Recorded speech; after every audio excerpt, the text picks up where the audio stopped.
Sebastian solving mysteries in the night.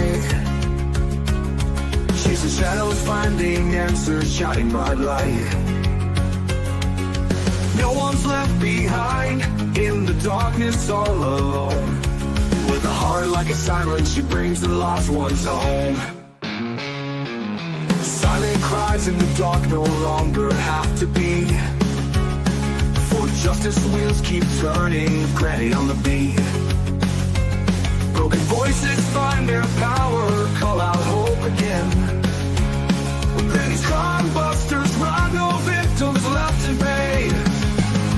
Bravery in her veins, truth she won't disguise. With a fire in her eyes, she's got nothing to deny. Granny fights for justice, never backs down from the call. For the voiceless and the missing, she'll stand tall.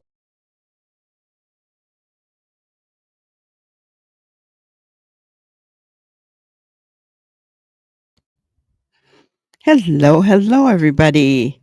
How is everybody doing tonight? Hello, Ginger Girl. Good to see you.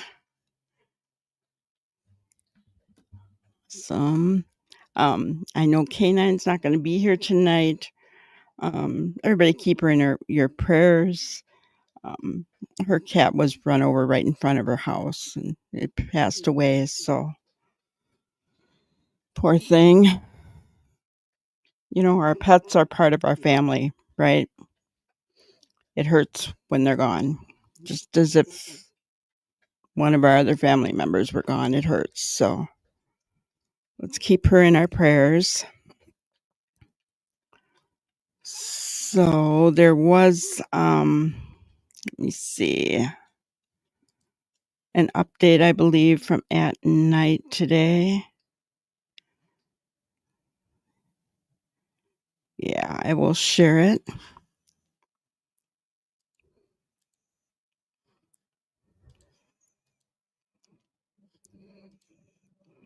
And I'll make it a little bigger so you guys can see.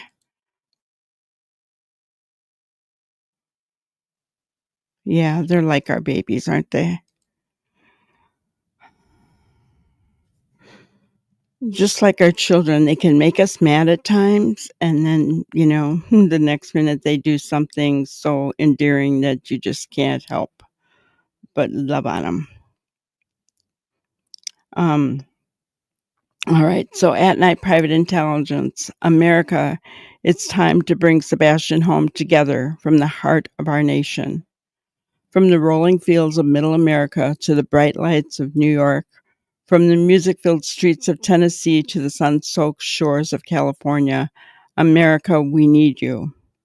Sebastian Wayne Drake Rogers, a 16-year-old with high-functioning autism, vanished after a meal with his mom at Texas Roadhouse in Hendersonville, Tennessee, on February 25th, 2024. Wow, did you guys just hear what I just read? Vanished after a meal with his mom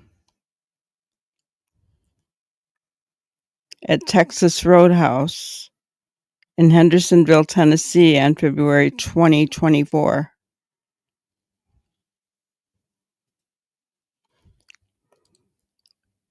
Am I reading that right, guys? Oh my goodness. Wow.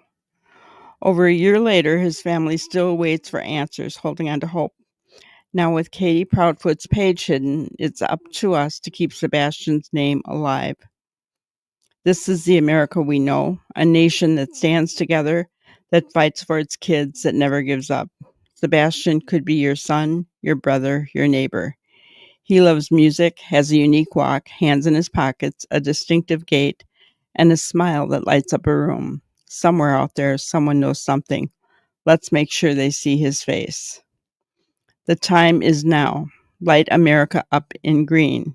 From Nashville's honky tonks to the Empire State Building, from Iowa's town squares to LA's boardwalks, let's glow green for autism awareness and for Sebastian. Wear green. Light up your porch. Rally your community. Let's show his family they're not alone. I agree with this, guys. It doesn't matter where you live. My front porch is lit up green, right? I don't get out. So, um, but I wear Sebastian's bracelet every day for Sebastian's army. So you know, especially now, right? It's not Christmas. It's not even St. Patrick's Day anymore. So people are going to say, why do you have green lights up? That's a good time to talk about Sebastian. If they don't know it, it's another person that we can tell, right? Share his story. Watch the last footage of Sebastian. Notice his walk. Share it far and wide. Someone in your town might hold the key. Speak up if you know something. Were you at Texas Roadhouse that night? Have you seen a teen with Sebastian's gait? Call Sumner County Sheriff's Office, Tennessee Bureau of Investigation, FBI tip line, Dog the Bounty Hunter, and At Night hotline. America, we faced challenges before and come through because we stand as one. A $347,000 reward is still out there. Ignore rumors and focus on facts. Let's do this the American way, with heart, with grit, with faith and hope. Sebastian's family is counting on us. Let's bring him home together. So a couple of things here. Vanished after a meal with his mom at Texas Roadhouse on February 25th, 2024. I don't know if I'm reading too much into that. But I find that interesting.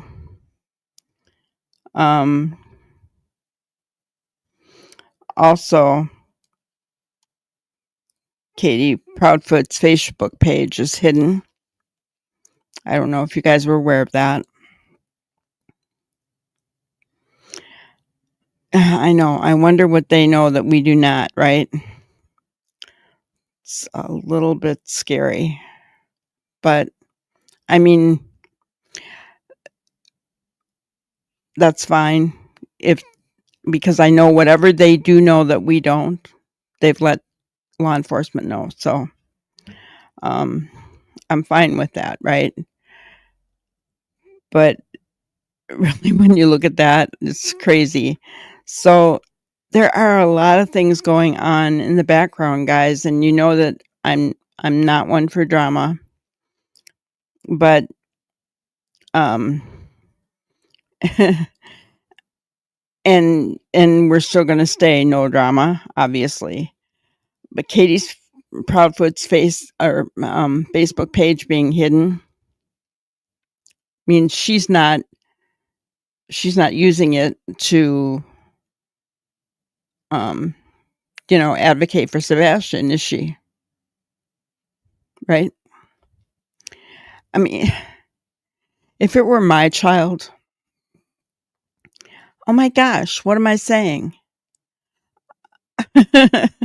Every single day in the morning, I get up, I make a short video for Sebastian. Every single morning, I do this. He's not my child. I've never met him.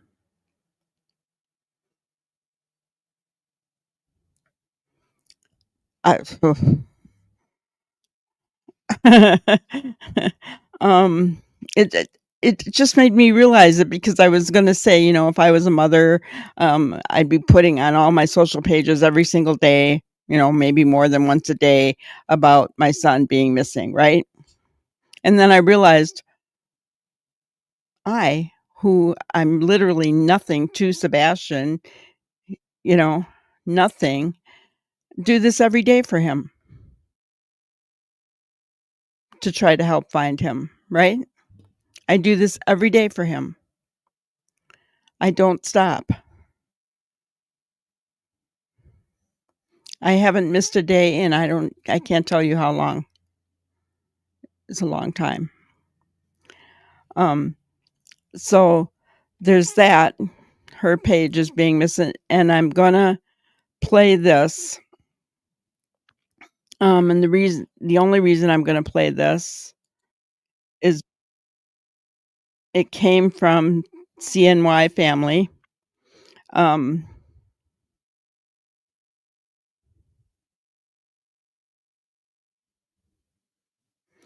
Ugh. Yeah, I'm just gonna go ahead. It's a CNY family. I'm gonna play it. It's only like 2 minutes long, and it explains something else going on behind the scenes here. So, Everybody, all right, breaking news. Breaking freaking news. SF Investigates is done. He is no longer going to work for the Proudfoots. He is no longer going to work the Sebastian Rogers case. Let's take a listen to what he said right here.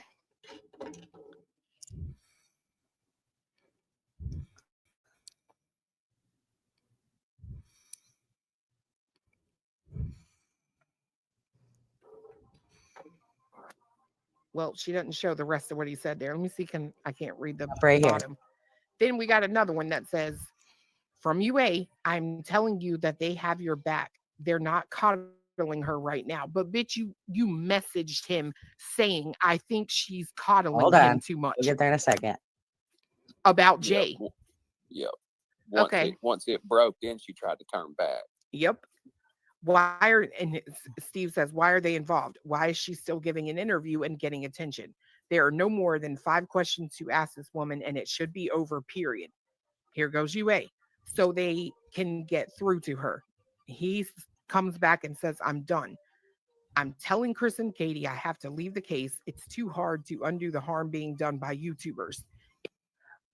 SF is done. He's telling Chris and Katie that he is leaving the case. He can't deal with it anymore, can't deal with the YouTubers anymore. He's going to use that as an excuse to bow out. Well, you know what? Bye, Felicia. Let me hear your thoughts down in the comment section. so I only played that. You guys know that I don't normally do that. But I only played that to show that there is proof that it's not a rumor. He is bowing out. He's telling Chris and Katie he's done. So he is no longer the PI for Chris and Katie Proudfoot. Hello, Debbie. Good to see you. Welcome in. So that's the only reason that I did play that. So we got Katie making her Facebook page private. We've got SF backing away from the case. Guys, there's a lot going on behind the scenes. What does it mean for Sebastian? I don't know.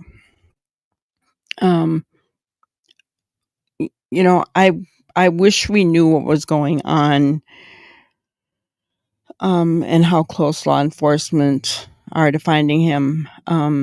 But we saw tonight that night is still asking us to be vigilant, to light it up green, to be watching for Sebastian, to remember, and I showed that video, remember his gait, the way he walks, his hands in his pockets, that kind of thing, right? So, I know. I wish I knew, right, Ginger? I don't know. I don't know what's going on. It's a lot of stuff. But you guys know that I always keep you informed as far as the major things that are going on. It's major that Katie is made her Facebook page private. That's major because she's not advocating for her son. It's major that their PI quit. That's huge. So, does that have anything to do with Sebastian? I don't know. It's, to me, it's rather strange that she pleads the fifth. Her Facebook page goes dark. Now, their PI quits. What's going on over there, right? I don't know. Hello, Nani. No worries. We're just glad to have you here. So that is huge. That is huge. Now, I know many of you follow the Mob Crew, and maybe all of you know, and we're going to watch that video tonight. Trying to figure out which one I should show first. Yes, SF quit working for the feet. He sure did. If you rewind a little bit, you'll see a clip that I played. I'm not going to play it again because I don't like to play those individual people. Because I don't want on the radar. I'm trying to stay away. I just want to get along with everybody, right? I don't want to make waves. Just it's just safer that way. But I will always let you guys know. Hello, Melissa. Good to see you. But I will always let you guys know what's happening, right? And yes, so Katie's page has gone dark. SF has quit working for them. You know, who knows what's going on over here? And Cheryl is here and she's cooking. What are you making for us tonight, Cheryl? All right.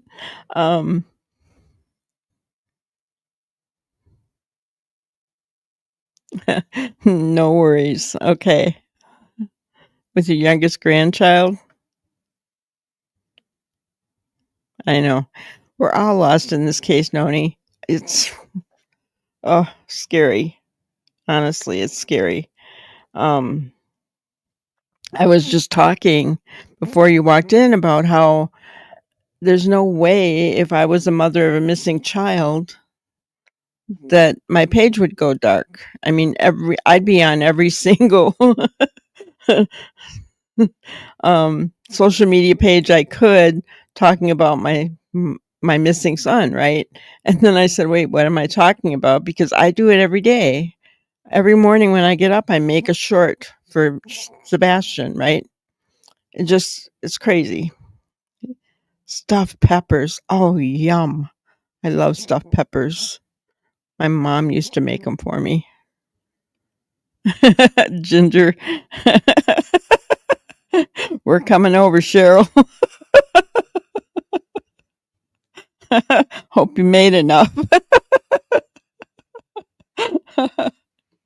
All right.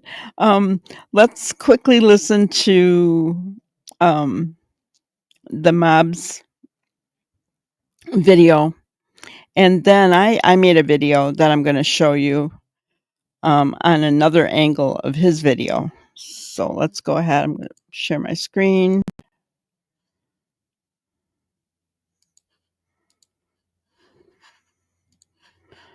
Everybody see it okay? All right. Country. Yeah, 1 year ago today, Sebastian Rogers vanished from his Hendersonville home without a trace. Hundreds of tips have poured in, but still no Sebastian. Sebastian's mother and stepdad sat down with our Holly Thompson, who joins us now with how they're handling everything 1 year. It is every parent's worst nightmare, waking up and learning that your child is possibly missing. Many of my viewers and or parents I have spoken to over the past few weeks share similar stories where they have either lost one of their children for a few seconds to maybe several minutes, and usually the first thing they said they did was run around frantically shouting their child's name. Well, on February 26 of 2024, Sebastian Rogers, a 15-year-old autistic teen whose mother claimed she woke up to find out that her son was not in bed or home. After searching the home, the mother, Katie Proudfoot, would then drive to his school and back 30 minutes after she found out he was missing. As she came back, she drove up and down the immediate neighborhood. Meanwhile, having a three-way phone call with the stepfather and law enforcement. Sounds about what most parents would have done, right? Although this looks and sounds good on paper, there was something wrong when looking at the screenshots of footage that morning Sebastian Rogers went missing. Now let me show you the major red flag. This is a photo taken at 6:32 and 23 seconds as the mother drives up the road just parallel to their home. At the end of this road is a four-way dead-end street called Devon Court. Although heavily wooded area just beyond the neighborhood north, and a new development and construction adjacent to this neighborhood to the east, Katie Proudfoot would quickly turn around and would be seen nearly 32 seconds later coming back down the same road. And you tell me what you see is majorly wrong with this picture. This is literally a screenshot of Katie, the mother who only discovered 30 minutes prior that her son is missing, no window down, does not appear to be scanning between homes. She is literally seen driving up this road at a decent speed, not stopping to look between the homes, and is literally seen making a quick U-turn at the top. Law enforcement hasn't yet arrived, and this mother makes no attempt to shout out his name or scan between the yards.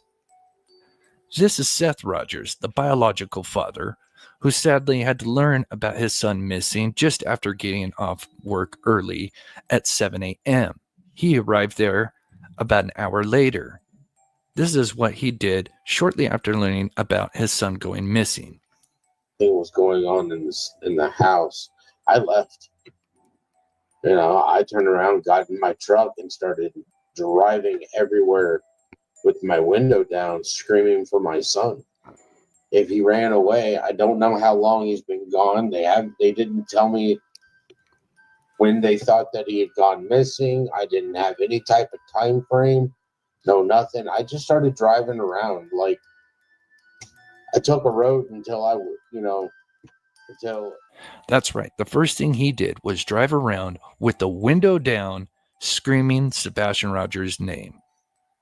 Seth Rogers, the father, would actually lose his voice 5 days after Sebastian Rogers had gone missing due to screaming Sebastian's name. Now let me ask you, why wouldn't his own mother do the same? This is Sebastian Rogers. He has been missing over a year now, and things don't add up with the mother and stepfather. There is a reward for information leading to Sebastian Rogers and or the people possibly responsible. Please share this, like this, and comment below. If you are a parent, maybe you lost your child. What did you do, or what would you do? And thank you so much for watching. Awesome, right? But he makes a really good point there. What mother, if she was really looking for her son, wouldn't have her window down? I don't care how flippin' cold it might have been. When it was Tennessee in February, it wasn't that cold. I mean, you want to talk, I would do it. Here in Wisconsin, below zero weather, I'd have my window open yelling if it was my kid. So she didn't have her window open. Seth did it. Why didn't she? Okay. Canine, we're really sorry about your cat. You take care of yourself, hon. Ginger says, this just makes me so angry. Katie played us for fools. She did, but here's the other thing, guys. Do you remember how we talked about Katie adding things as she went on? Well, I'm going to share a video that I made today of Katie.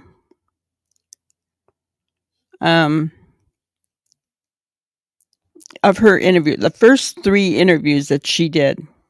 Okay. And in not one of these interviews did she mention that she went driving around looking for her son.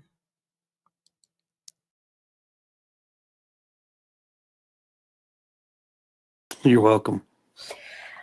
We had a really good conversation today, and I appreciate you being willing to talk to me about Sebastian going missing. So I guess I will just kind of start out with tell me what happened the day that Sebastian went missing. I know that his mom said that he was having a good day. He had had a great weekend. So do you want to walk us through what that looks like again for everybody? He did have a really good weekend, actually. When we come home from having supper that evening, he was playing. When he went to bed, when I told him to go to bed, he said, "I love you, Mama," and he said, "I love you, puppies." A little later in the evening, I myself went to bed, and when I went to wake him up for school, he wasn't here. And you did tell me that Sebastian is not a runner. He's not. It's okay. Take your time. Sebastian does not have a history of running. I mean, the young man doesn't go outside very much. I mean, everybody in the neighborhood knows him. He is very to himself, so to speak. Between the hours of 12 and 6, he is basically vanished. Walked out of the house, the door was locked, and gone. He didn't take a phone. None of his shoes are missing. Now, you told me that night that, now, Chris, you were at work. You were out of town at work, Yes, ma'am. so you were not even home. Correct, ma'am. And Mom, you fell asleep on the couch about 10 o'clock, but you said that Sebastian went to bed at 9 p.m. And then you got up off the couch and you went to bed, and you said that was around midnight. Midnight. And nothing was unusual at that point. Everything seemed okay. There's actually a piece of, so to make something very crystal clear, so that way there's transparency across the board. Me and the mom were on the phone at 9:43 or 9:46 in the evening. We stayed on the phone for quite some time. The call logs have been verified by all the police departments, TBI included. We stayed on the phone. It was very lengthy. Mom did slightly start falling asleep while she was on the couch. I had said, "Hey, you need to wake up, put the dogs up, go to bed." Now, mind you, that was right around midnight, just before midnight or right around midnight. Mm-hmm. So then Mom does go to bed and wakes up early in the morning to go wake her son up, get him ready for school. And now we have a worried mom who can't find her son in the house. Mom made an effort to look and search several times. Mom has called me at the time and asked me, she was like, "I can't find him." I was like, "Do what?" She goes, "Yeah, I cannot find him." I said, "Well, hang on." I made the phone call and reported it to the sheriff's department because that's what we're supposed to do. And within 10 minutes, the sheriffs were dispatched to the location.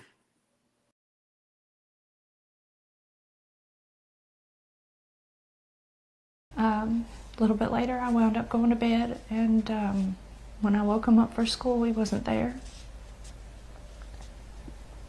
So, in your mind, that's usually around what time? When do you normally wake up? Around 6 o'clock? 6. So, were you instantly thinking something's wrong, or were you like, he may just be already in the shower?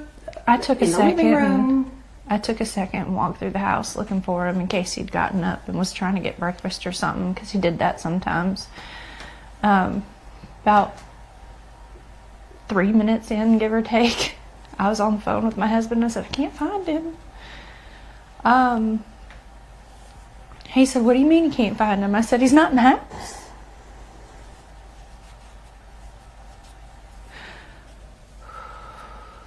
And so at that point, is that when you call 911, or what's going through your mind? While we were on the phone, and I was like, "Is he on the other side of the bed?" The normal places he may be in the house, and he wasn't. So I was like, okay, well, hold on a minute. And immediately after that, we called the sheriff's department and made the report. I ran all over the house, outside, inside. I looked in every closet. Within minutes, they were here. They responded within minutes, and here we go. So you said you were on the phone with her, so Yes, you were not home. No, ma'am. Okay. I was at work. I'm a tower crane operator, and I was working in Memphis at the St. Jude Project. So it's, you know, I have an earpiece in that talks to my phone. I have another earpiece in that does the radios. So when she was talking to me, it was like, what? I was confused. We talked about where he could possibly be, and then we went from there and led to calling the cops, and here we are now. And within minutes, they're there at the home. Yes, ma'am. It was rapid fire. They had cars. They They had lined cars from here down to the main road, as far as I could tell. So what's going through both of your minds? I mean, are we panicking? Is it this, oh, I think he's probably at a neighbor's house, or what are you thinking? My son doesn't run. He's not a runner.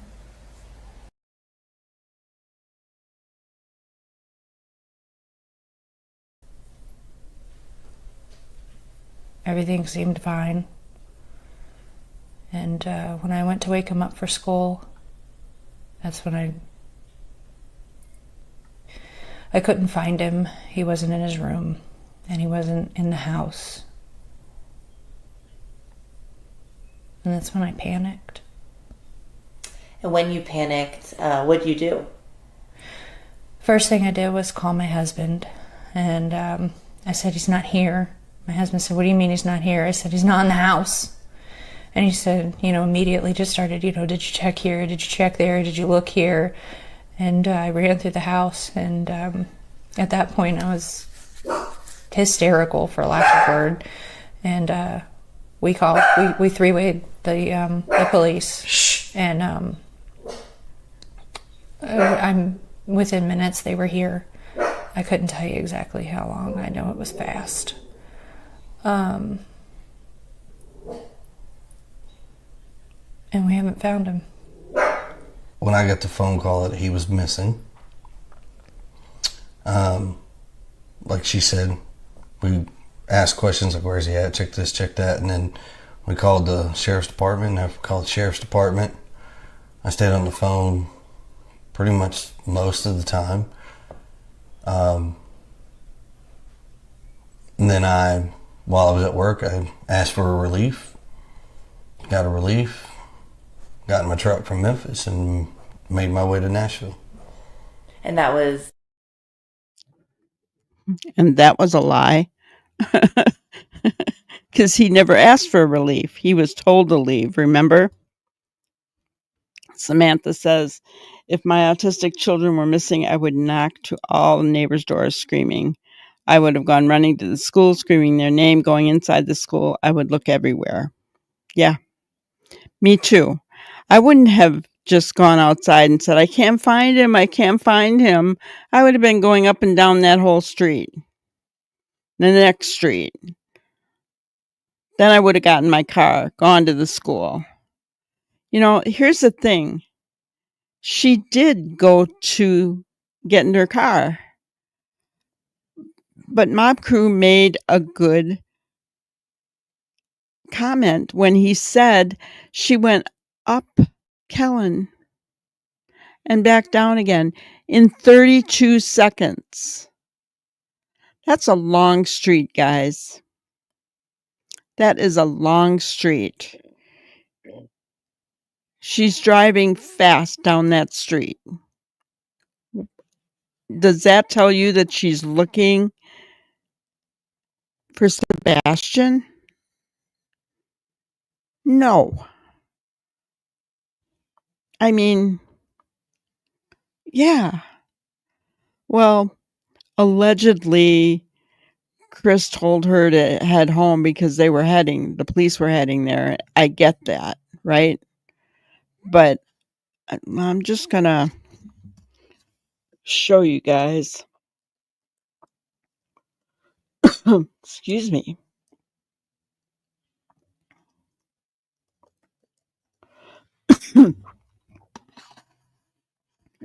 Share my screen.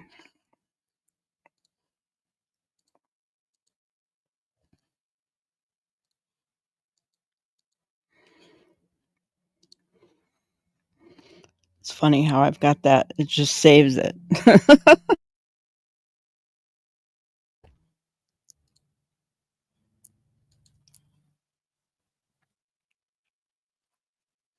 Okay. So they said this is her home. She went up Kellen, turned around here, and came back down 32 seconds. How fast do you think she was going? Was she looking in neighbors' yards, side yards, anything? And he made a good point. There's woods here. You know, there's construction over here. This road didn't go through at the time, but there was construction going on here, all through here, right? Not to mention, you know, we know her window wasn't down, so she wasn't hollering for him.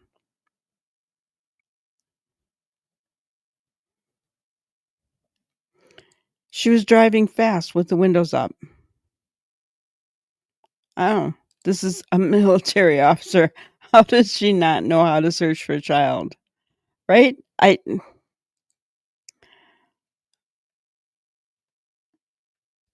Yeah, and she was only on Kellen when he told her that. It blows my mind, guys. You know, and then the other part is she did get in her car. If she wanted to make herself look good, which, you know, seems to be about what they like to do, right? They like to make, I mean, it's all about self-preservation with them. You know, professionals have said it. It's not something that I've said. It is something professionals have said, right? Professionals have said that it's all about self-preservation in every single interview with Katie and Chris, right? So if she wanted to make herself look good, why didn't she say in those first 3 interviews that she was out looking around for her son? Right? No, it does exactly, Cheryl. It doesn't make any sense, does it? How many times did she add on things, right? There's so many things that were missing in those first 3 interviews, guys. And I got to tell you, if you didn't say it all in your first interview, I'm not going to believe you in all the rest of them. I'm serious. I mean, everything else after that first interview was embellished and added on because people were picking apart what she said. Right?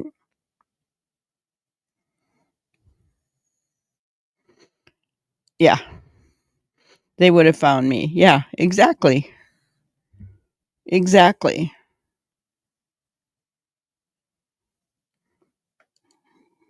You know, and we even caught him in a lie right at the end there. Oh, I had to get a replacement. No.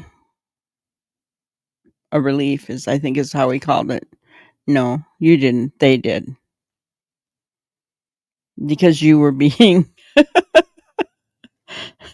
rude and condescending to your coworkers and they weren't having it, right? In my opinion, they planned it to look like they were doing what they should, get in the car, drive around to be picked up on camera, forget to go slow with the window down. Yeah, that you're exactly right, Melissa. They weren't thinking of the details. They thought of the bigger picture, but they didn't think of the details, right? Like the shoes, right? Oh, the flashlight came up later because the flashlight video came out, right? Window down, screaming for her son. I mean, I'm sure there's a lot of other things that even you guys could probably think of that she didn't, when they set their narrative, they did not think of the details. Right? What other things can you think of that the thud, that wasn't brought up, right? In any of these 3 interviews? I mean, it goes on and on and on. You know? So really anything after that first, it's not even really the first interview, would it be the second? Because the interview with Duchess happened on the 3rd of March, I believe. And then the next one was the 4th. So what we call the first interview. Yeah, she didn't turn on the bedroom light to look for him. But it's that old saying, you don't look for something when you know where it is. Right? That's why I said she didn't even go into his bedroom. They had a plan. Right? They had a plan. She knew that when she got up at 6:00 that what she had to do. Waste a little time, run outside. She probably had a cup of coffee while she's supposed to be looking for Sebastian inside the house, right? And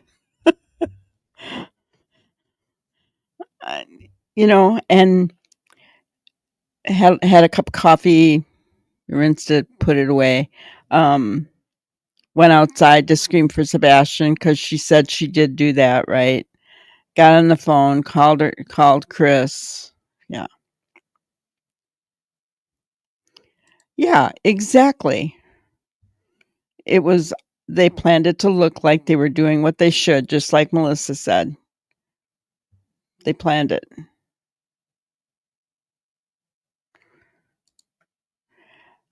My granddaughter's hog got out. We were looking and screaming to find it until neighbors were calling to find out what was wrong. Right? Yeah. I mean, I don't know that I would have been knocking on the neighbors' doors, but I would have been going up and down screaming his name all the way through, and then maybe started knocking on doors. You know what I'm saying? None of that. You don't go down Kellen. Guys, you don't go down Kellen in 32 seconds flat. And isn't that what that other car did? The 3 a.m. car? They said it was going pretty fast. Remember that?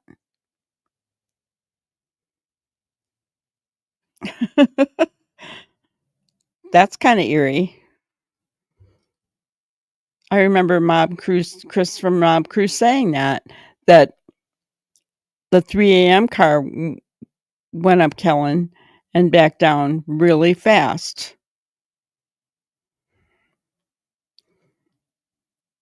So did Katie. No window down, nothing. She probably had her radio turned up, listening to music.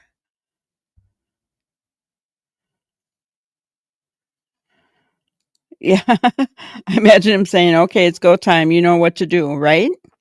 Here we go. Here we go. That's his famous words, right? Here we go.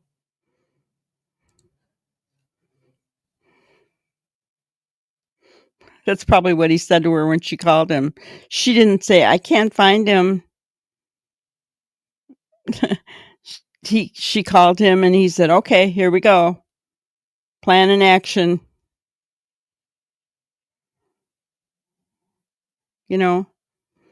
It seems like we are so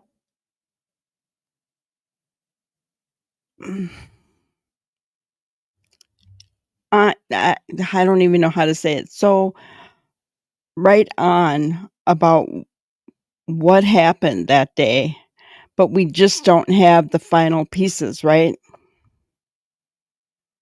We know that she wasn't looking for Sebastian.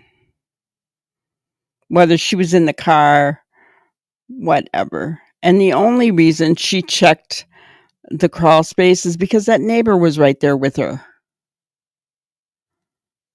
She had to make it look good.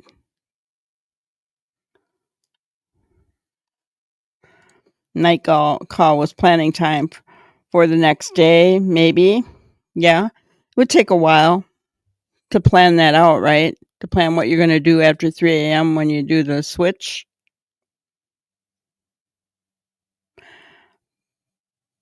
But yet,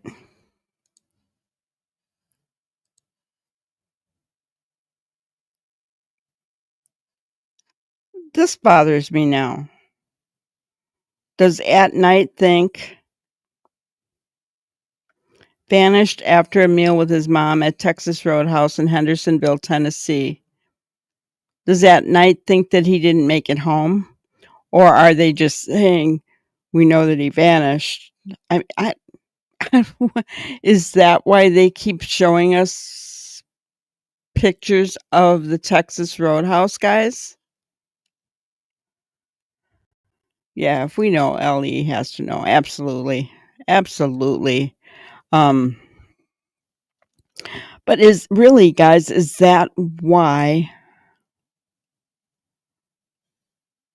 they keep showing us pictures of the Texas Roadhouse? Was there a handoff after?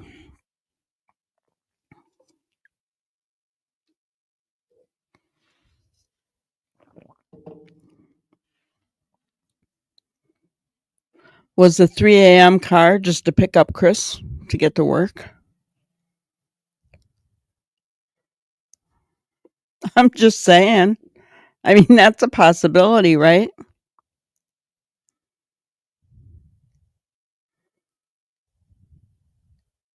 I don't know. Because when I look at this, what At Night has said here, from the rolling fields of middle America to the bright lights of New York, from the music-filled streets of Tennessee to the sun-soaked shores of California, America, we need you. Sebastian Waindrake Rogers, a 16-year-old with high-functioning autism, vanished after a meal with his mom at Texas Roadhouse in Hendersonville, Tennessee on February 25th, 2024. That's eerily specific, guys.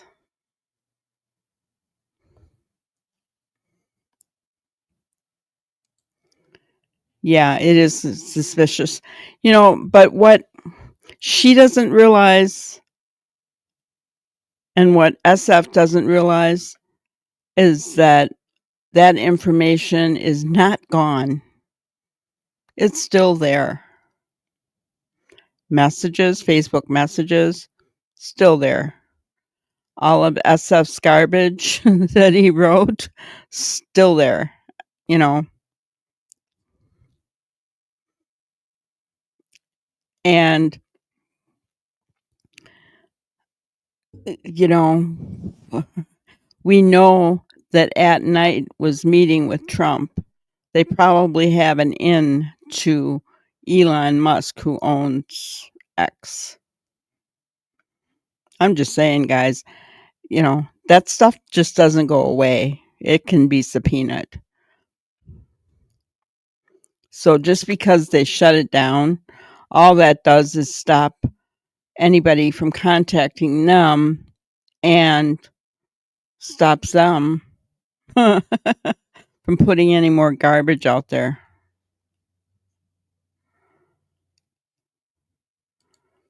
Hong said they were in Discords chatting away. Who was? Who was in Discords? I don't like Discords, guys. I'm not in there. I do have an account there under Granny's Crime Busters, but I don't use it, just so you know. I'm probably just going to delete it.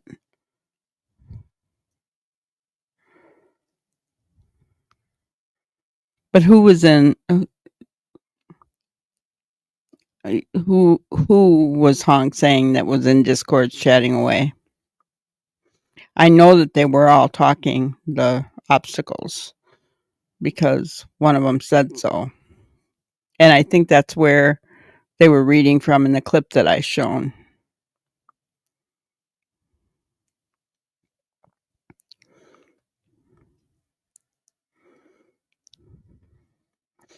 But it's so funny how we can pick up on different things like this, right? That they're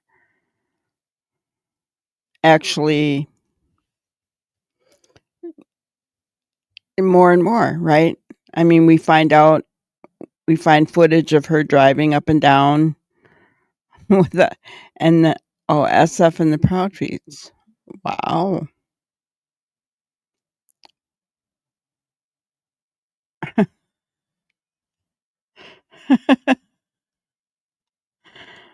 Remember in the beginning of this case, Nina mentioned something about Katie saying something to Nina if she wouldn't stop. Katie mentioned to Nina that Nina would never see Faith again.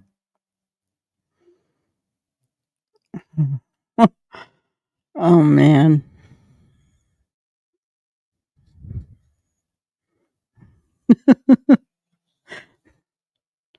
That's eerie. That is really eerie. Yes, a big red flag, Samantha.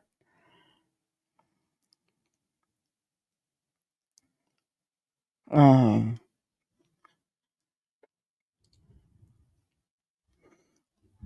Yeah. You know, you gotta wonder. I think that the reason there are no arrests right now is because they want to find Sebastian. Not for any other reason other than to keep him safe. First and foremost. That's my thought. That if he's out there and someone has him at the bequest of any family member, that if they arrest somebody, Sebastian could be in danger.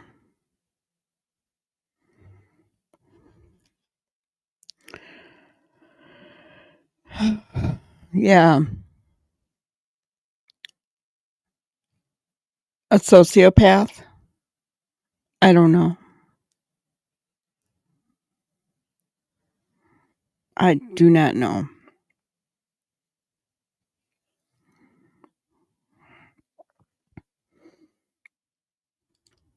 I don't know, guys. I do know, and it's sad. I remember thinking when I was listening to the interview with Duchess today to find the little excerpt that I put in there. I remember thinking back to the first time I heard that interview right after Sebastian went missing, right? And I remember feeling bad for Katie during that interview, right? I found it weird that Chris was talking for her in a way, but I remember feeling bad, right? And now, a year later, you listen to that interview with everything that we know. I don't. It's sad.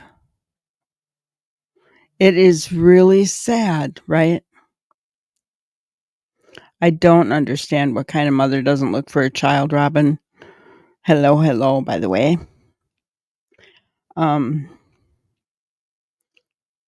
Doesn't roll down her window and scream out her window when she's looking. Hello, factory girl. Good to see you.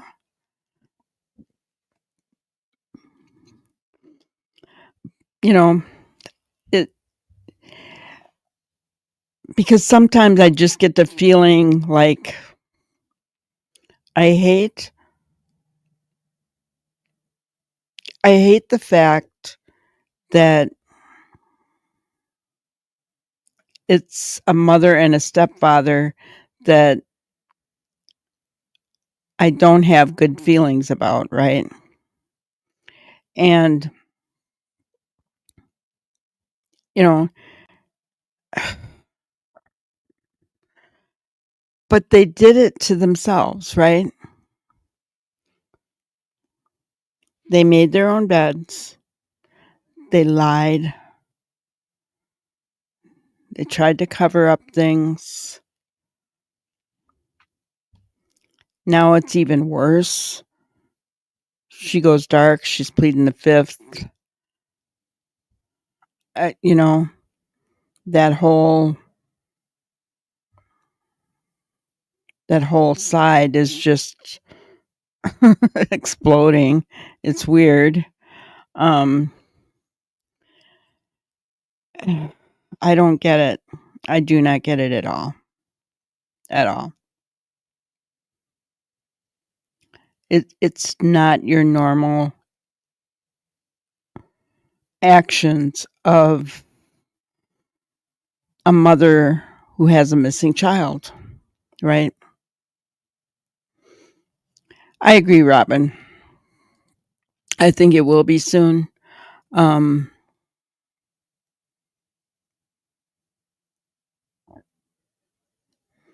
know. DC Vietnam Memorial, yep. Yep. And that can happen in just a split second, can't it? You know?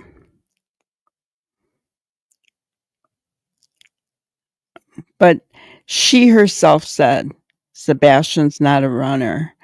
There is no evidence that he walked out of that house. He had to have been carried because there was no scent. So was it at 3:00? Did he never come home? I mean, according to the sheriff that passed away before Craddock, he said that Sebastian made it home but never left the house on his own. I think that's the way he put it.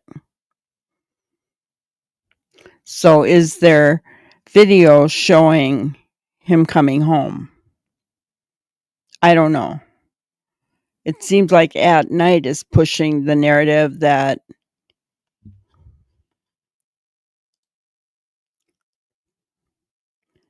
he vanished after a meal with his mom at Texas Roadhouse in Hendersonville, Tennessee on February 25th, 2024. I don't know. About the time that I think I've got it pretty much figured out, like the 3 a.m. thing, that's when he vanished. Then there's a wrench thrown into it, right? I mean, I've always been open to the fact that maybe there was a handoff, but it never seemed to jive with the flashlight video, so it's hard to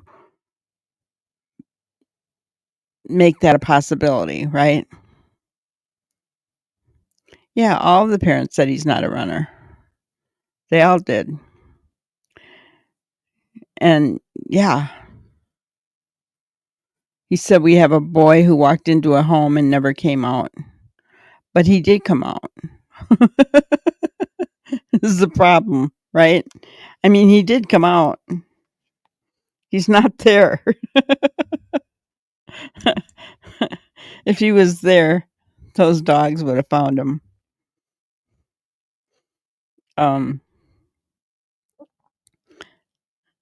So, yeah, I mean, I just wish I knew, you know, I wish At Night would tell us what they think. What are you telling us? Are you saying he was taken, it was a handoff after Texas Roadhouse, or was it the 3 a.m. thing? Let us know. Let us know what your thoughts are, right? But I guess they really are kind of telling us here what their thoughts are, because they keep telling us to watch. It even says it in here, I think. Let me look.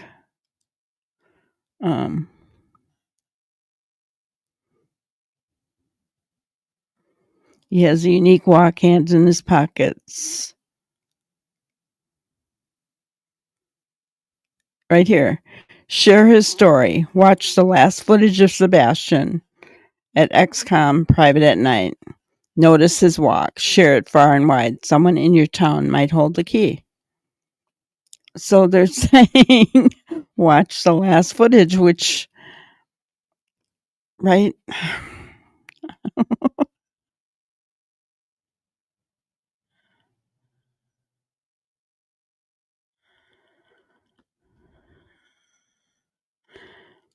Yeah, that is why they did thermal imaging on the walls. Yes. Yeah. I wish that sheriff was still alive, honestly. It seemed like he was no stone unturned, right? He would have done anything.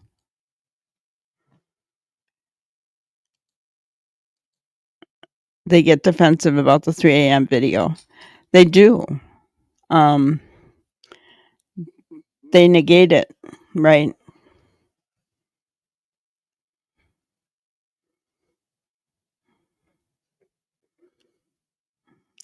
Yeah, they negate that flashlight video. They say it's nothing, right? I don't know. Melissa, are you talking about the parents that get defensive about the 3 a.m. video? I've never really heard what At Night's take is on the 3 a.m. The flashlight video. Have you guys remember them ever saying anything about the flashlight video?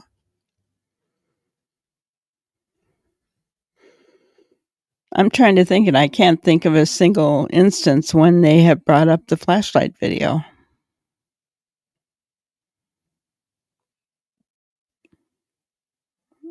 I don't know.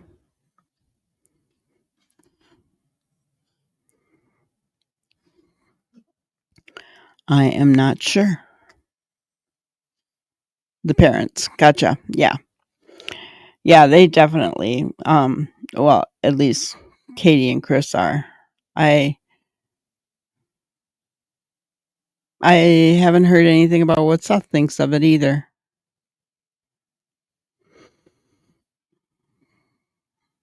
I mean, if At Night thinks it was a handoff, I can go with that theory. I don't have a problem with it. I just don't understand where the 3 a.m. video comes in, because we know that it happened. We know that 3 a.m. car was there, right?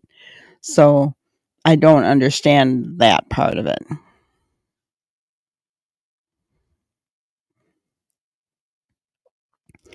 All I know is, guys, we need to be sharing his stuff out, right? We need to be doing it. Sharing out. Yeah. CP said as much as they would like it to be, it's not. Yeah. Yeah. Then why did they conveniently start talking about, oh, Sebastian took this little flashlight keychain that he had? Yeah. Conveniently, they didn't bring that up until after the flashlight video came out. Wonder why.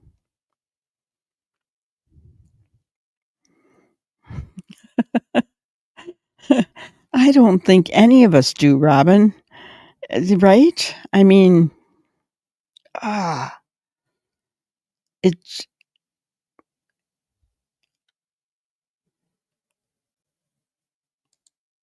okay. I don't recall. All I seem to recall is dog. Nick hung one of them or all of them saying something about the 3 a.m. flashlight video. Gotcha. Yeah, I don't remember, so I couldn't tell you. And there's so much. Guys, there is so much media out there for this case. It's incredible. When you think of how many people have talked about it, and I typically stick to people that I trust.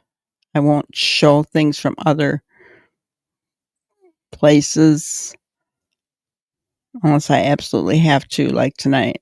I felt like I had to in order to prove that SF has said he's done.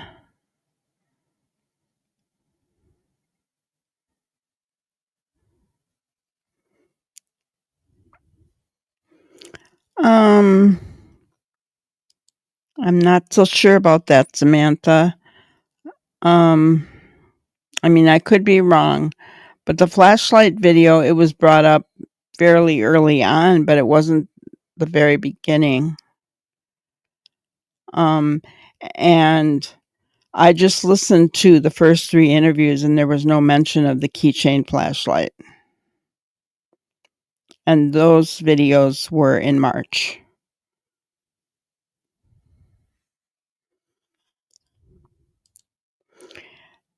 There is an interview where KP said that Ellie asked them if they were missing a flashlight from the house. And they looked and could, aha, that makes sense. I remember that. I have a list of all the videos. I could probably find that of all the interviews.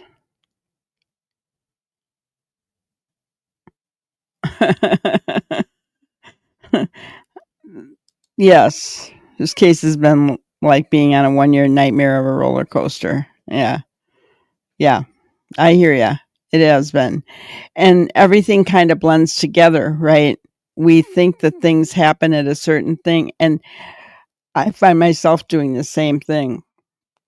Like Samantha, I thought, well, surely that was in the first couple videos, wasn't it? And then I'll go back and I'll listen and I'll be like, oh, no, they didn't talk about that in the first 3. That's the thing that has really been sticking with me lately is there was a lot of things that they did not talk about in the first few videos at all. And where they kept adding and embellishing things after, you know. So, yeah, it's crazy. I just wish we knew, right? Where was it a handoff after TRH? Was it, what was it, right? Was it the 3 a.m. thing? So, you know, I do believe that the flashlights and the car, all that happened. I mean, I believe that happened. There isn't any real evidence of a handoff. There's no, right? I mean, we don't see any kind of evidence of that, right? Sebastian getting out of a car and getting into another one. There's no evidence of that we know of, right? So, and even then, the 3 a.m. video, the flashlight video, we can't see anybody getting into the car, right? We can't see anything that way. So we have no specific knowledge of where Sebastian went, right? Should have said, I'm motion sickness from last year. Yeah.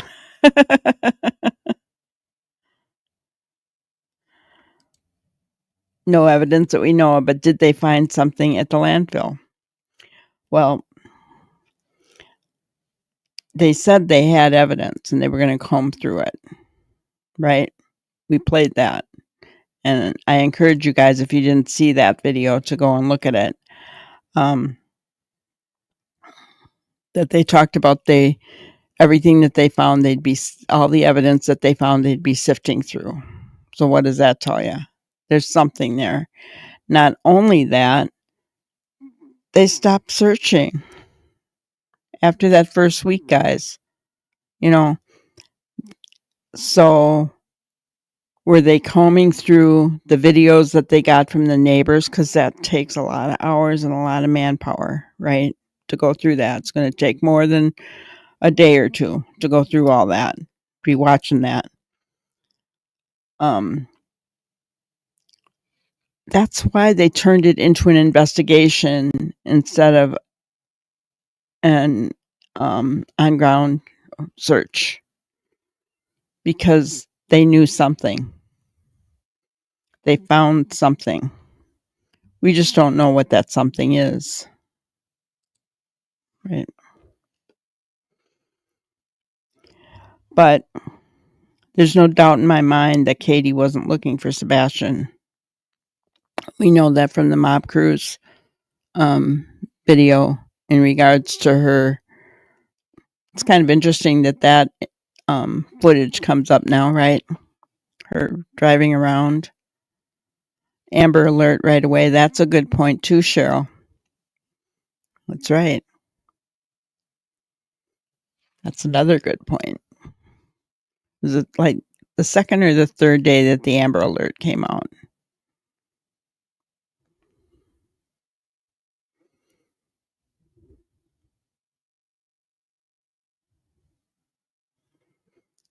Oh, I agree with you, Noni.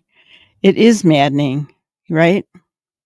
It's maddening to know that a vehicle was there and those two flashlights were walking, and that one flashlight was walking pretty slow, right?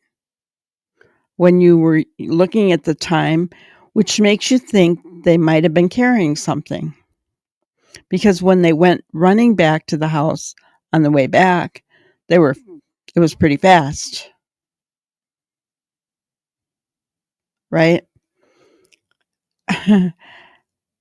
But you can't see it, and that is very, very frustrating. So frustrating.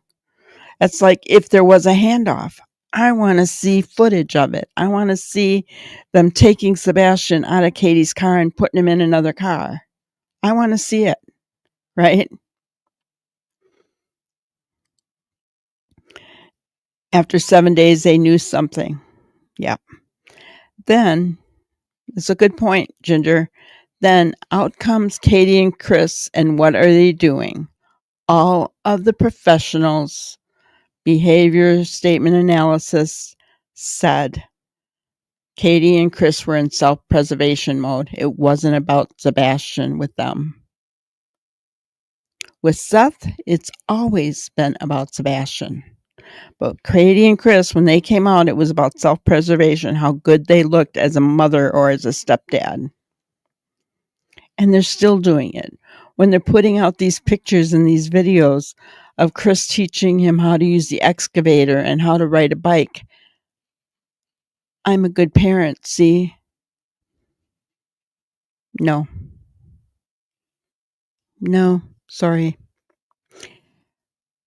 When you take a child's toys and you throw them away because he didn't clean his room the way you like it, that's wrong. That's abuse.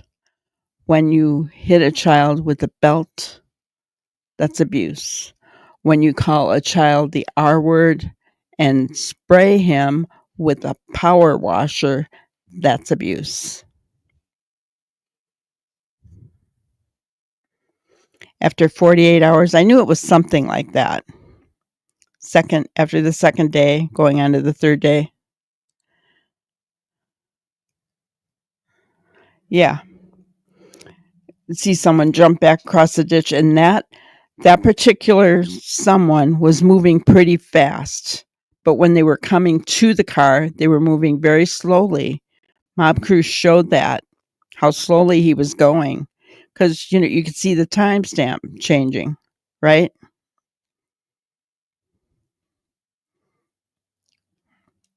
So, it makes me think that they were carrying something on the way there. Was that something Sebastian? Were they moving slowly because they carried Sebastian? Now, there have been people who said Katie could not carry Sebastian. Yes, Katie could. Katie was in the Navy. They teach you how to carry people, dead weight. They teach you how to do that. No matter how big you are, they teach you how to do that.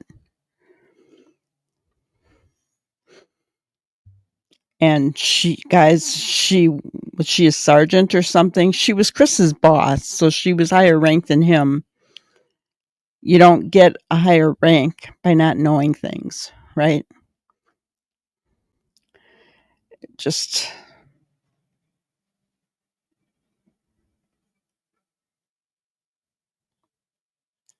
yes, that's the other thing. She put a child in the presence of an RSO. That's neglectful and irresponsible. She had her child around her mother, who is a registered RSO. And that angered Seth. Not only that, but she also left him alone with someone who abused him, sexually. So, so what kind of mother is that doesn't protect her child? She didn't protect her child from being SA'd in California. She left him alone, and she took him to a funeral and let him be in the same room as an RSO, her mother. Sebastian was not, that woman was not supposed to be around any children at all, let alone Sebastian. So she didn't protect him there. And now what's happened to Sebastian?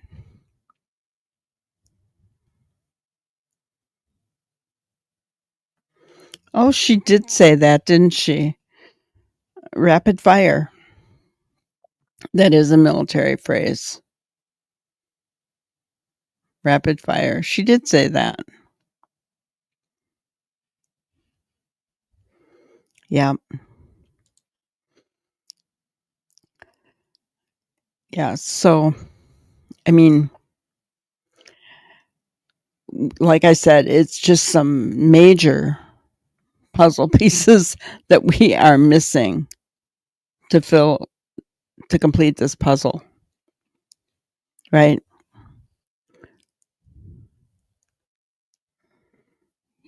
The thing about the flashlight car, 3 a.m. car, we don't know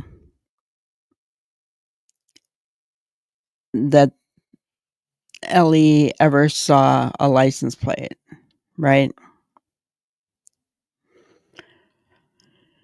That's the bad thing. The actions of CP and KP that would be right, so to speak, the timing and manner for the things they've done feel disingenuous, fake, phony, and in my humble opinion, almost like a pain in their arses. Yeah. Yes, that's another good point, Ginger. As soon as she took Sebastian away from Seth, she went to the doctor, had him put on medication to control him.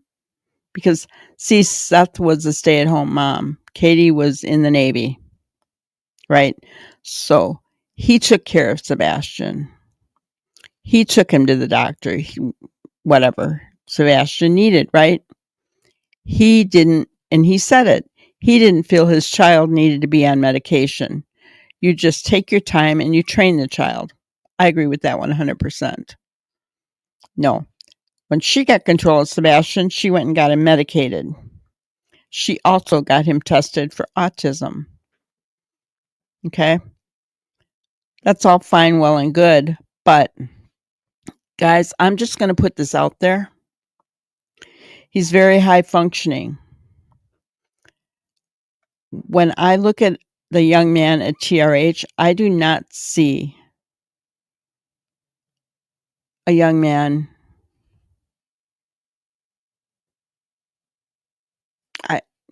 I mean, I guess I don't see an autistic young man.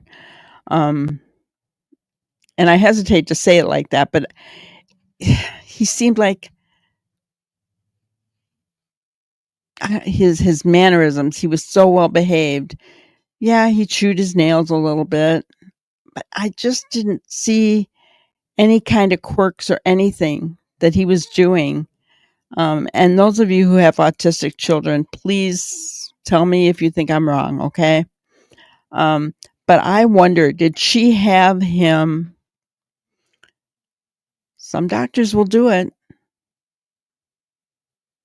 Labeled as such when he really wasn't. There are doctors out there who will do that, guys. Her bad upbringing could have been part of why she neglected to care for him. Yeah. Ginger has been going over Seth's interviews, and she shares them with me so that I know what's going on. Yeah. No excuses. Yeah. Sebastian could have been reacting to bad parenting. Yes, and Ginger brings up a good point. Seth said he was not on any medications for autism.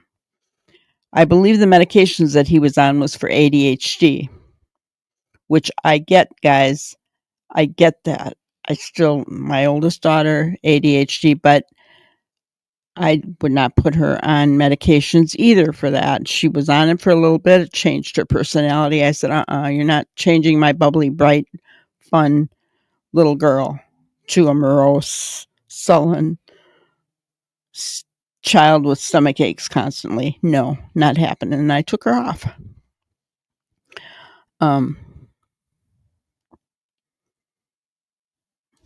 Thank you, Noni. I appreciate that. I wanted to be careful because I don't want to offend anyone, but I just wanted to put it out there that it's a possibility that she had him labeled as such and he wasn't, right? Yes, PTSD. I think Sebastian had signs of PTSD. Look that up, guys. It's incredible. If you look up PTSD and what was it? Was it PTSD and autism, I think? And the difference between the two?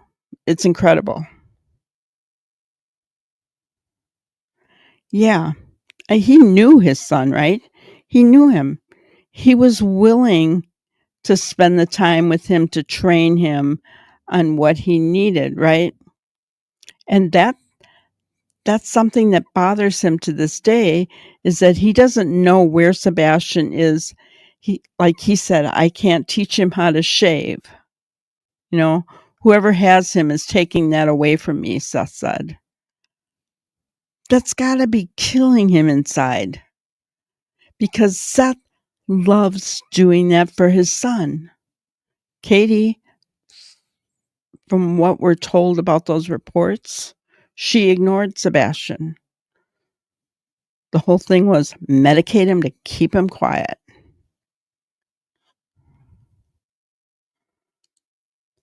The more labels a child has, the more funding you can get from the military.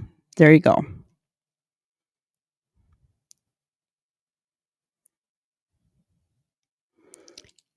Yes, Noni, exactly. I did the exact same thing.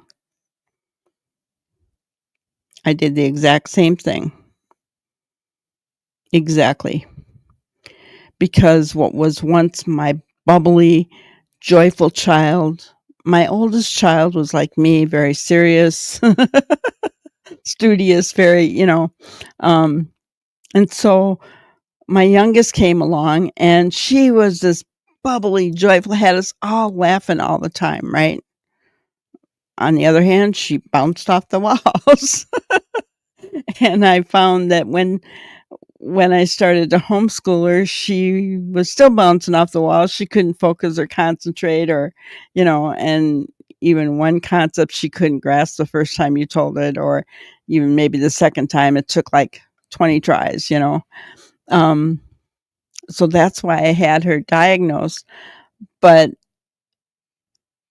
then when they put her on that medication, it was like, no, nope, you're not going to do that to my child. No. I would have rather, had my bubbly little thing back.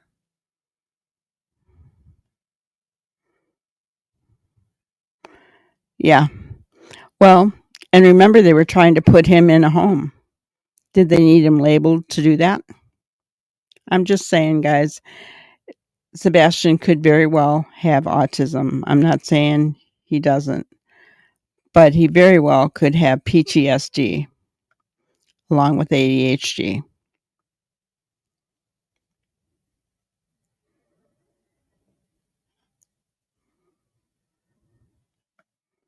Yeah.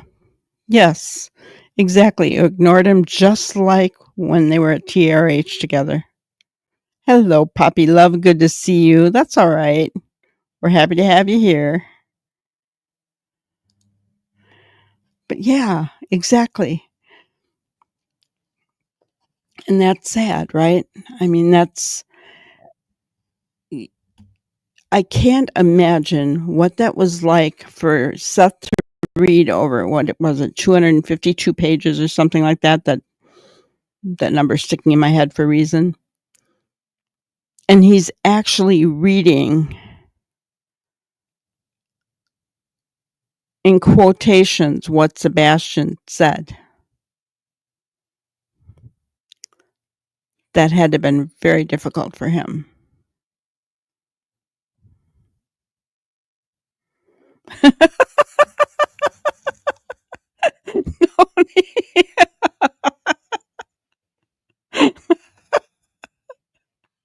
Oh my gosh. I think we do.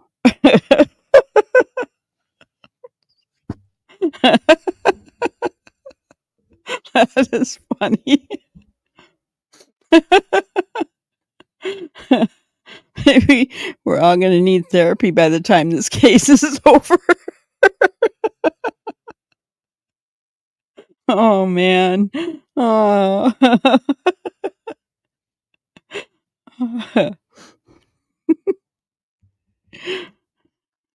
That is funny.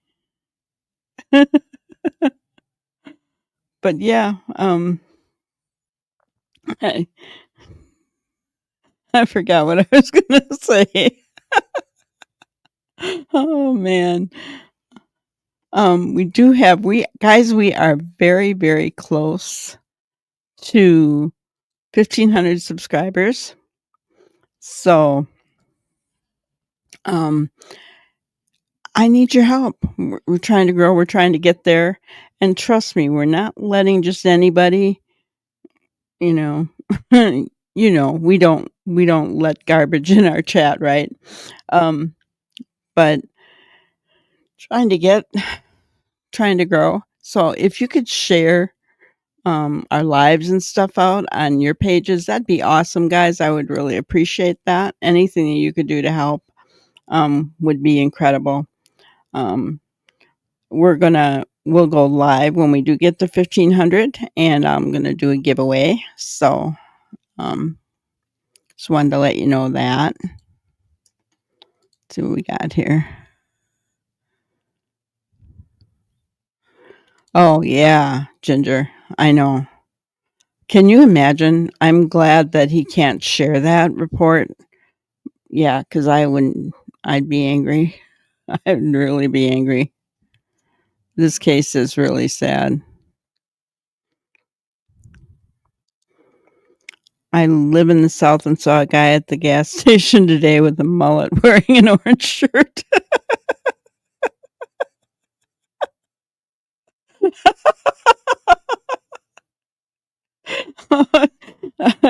I felt like I should run and scream a warning that a possible foot might be in town. Hide your people.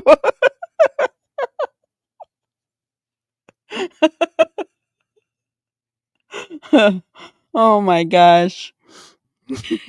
You crack me up, Tony. I wish that if this ever gets to court, the reports are read. Too bad they can't have CP and KP read them. Oh, I know. I know. I imagine those are going to come out. I would, unless, I mean, I don't know. Welcome, Samantha. We're happy to have you as a new member. Welcome to our crazy crime busting crew.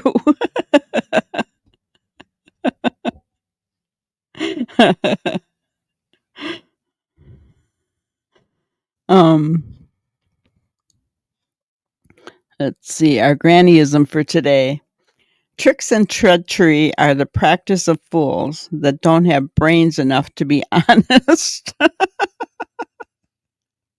I couldn't help it. I saw this one today. Benjamin Franklin said it, guys, not me. Not me. I thought we needed a laugh, but it's true, right? We've had a narrative and we've had tricks and treachery. We've had fools that don't have the brains enough to be honest. It fits, guys. It just fits with this case. I'm sorry. I can't help it.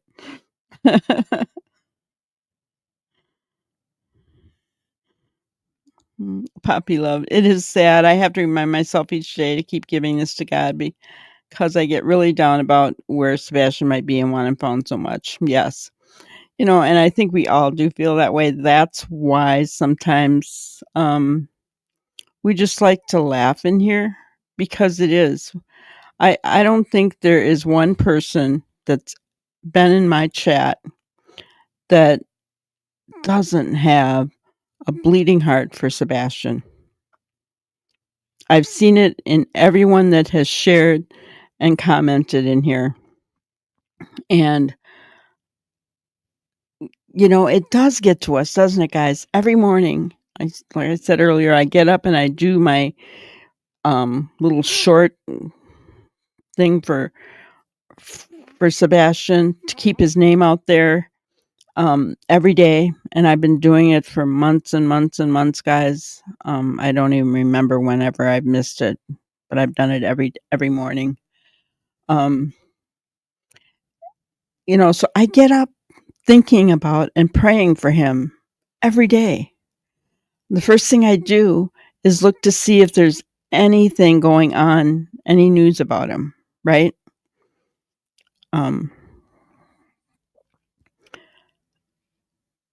It's so sad and it's frustrating, right? It's so frustrating that we don't have any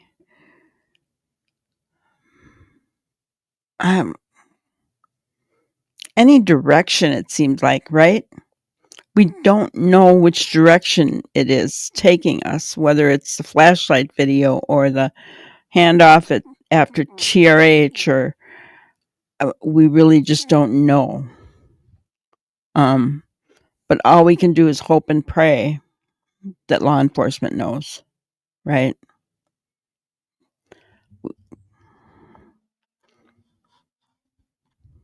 Every time that I take Lacey out and my green porch lights are on, I start singing the Sebastian song.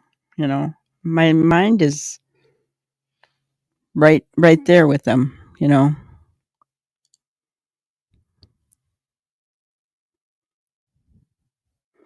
Yes, Robin, you have. You've done awesome. I appreciate you so much. You've really been sharing, and I appreciate that.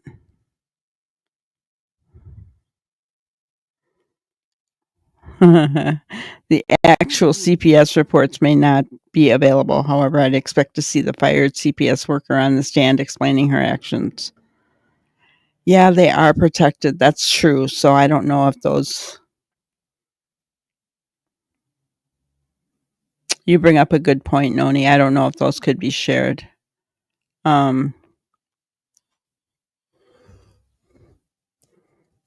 Boy, that if it has something to do with his case, though, I don't know. CPS reports can before a judge. Yeah, I mean, I don't know.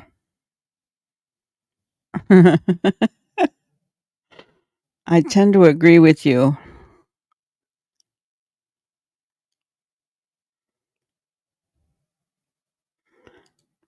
Yeah. And what mother goes silent? What mother goes silent? Robin, how many years has it been for you? And you're still not silent.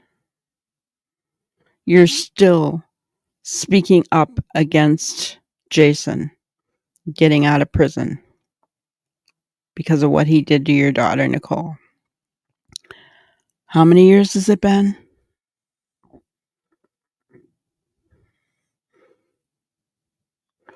I wonder what Sebastian's favorite cookies are.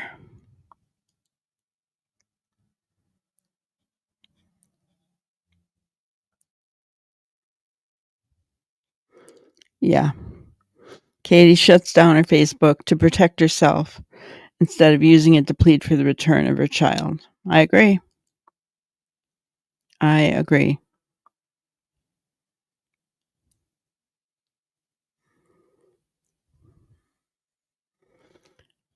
"32 years in April." Now, guys, that is an example of a mother who's not silent. That is an example of a mother who advocates for her child. Right? I mean, you couldn't have a better example right there. For those of you who may not know, I encourage you to go and watch the video that I talked about Robin's daughter and what happened. But the man that took her life, the laws changed. And so now he keeps trying to get out of prison. Okay. And she's there fighting constantly. So 32 years later, she has to relive this over and over again, guys. And that's not fair and it's not right. And that's something that's wrong with our judicial system.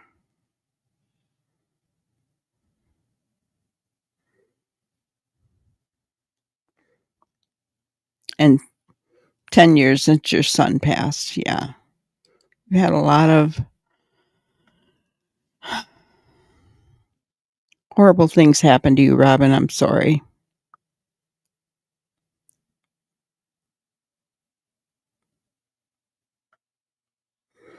Oh, correct. Yeah, the reports can be presented during a trial, but I don't think the reports will ever be able to be FOIA'd by the public. You're right. We could never get them. I've seen numerous CPS workers on the stand with notebooks. That makes sense. I mean, they could subpoena the fired CPS worker.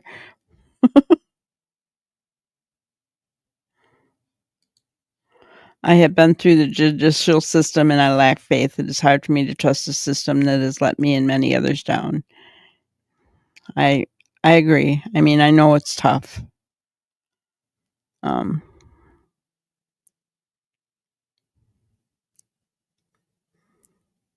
Yeah.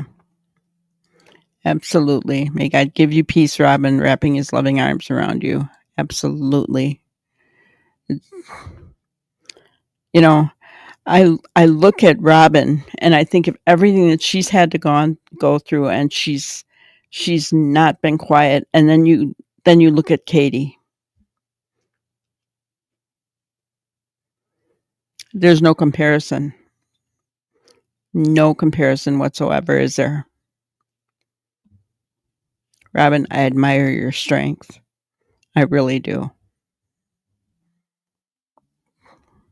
I like what you just said here. God is good. That's why I advocate.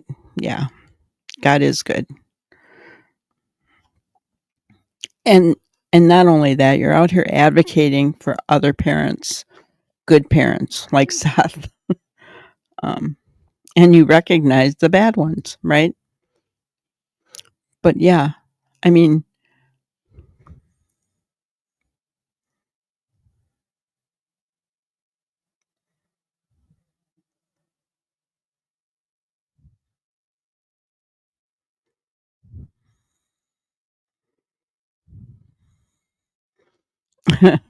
our judicial system definitely has its faults and moves slower than molasses. It sure does.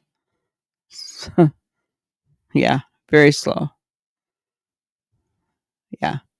We can't give up. And you know what?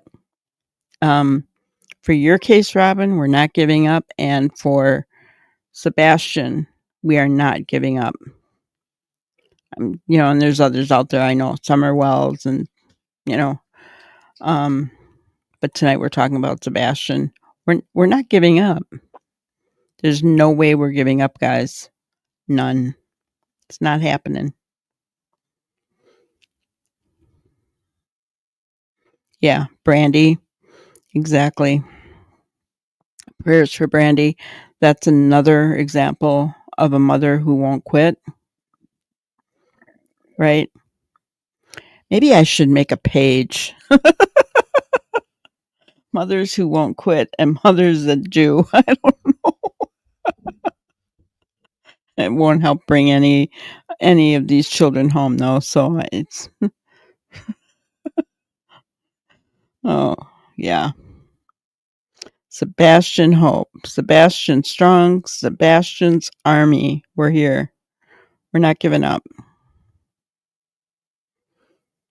But anyway, guys, that's all I have for today. Please hit the like button on your way out. Please share our live today if you can. I would really appreciate that. We're trying to grow. I want a bigger family of lovely people like everyone that is in here today. You guys, you're so awesome. I really look forward to our time together. It means so much to me. So please share out our live.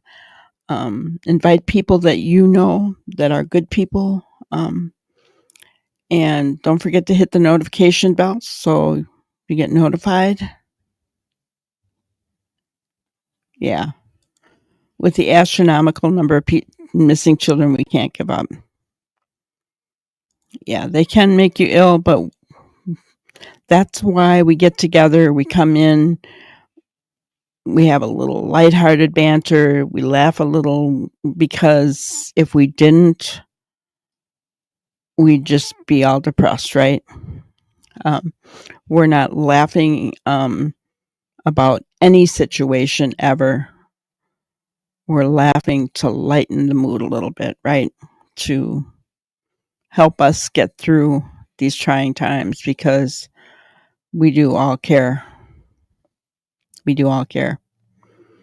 So thank you guys so much. I appreciate each and every one of you. I really, really do. And have a wonderful night. Thank you for watching another episode of Granny's Crime Busters. We really appreciate each and every one of you. Don't forget to subscribe and like and even share the content. You can follow us on any of our other social media platforms at YouTube, Twitter, Instagram, Facebook, and TikTok. We really appreciate you guys, and you can also email us at granniescrimebusters@gmail.com. Thank you so much, and we will see you on the next one. Thanks, guys.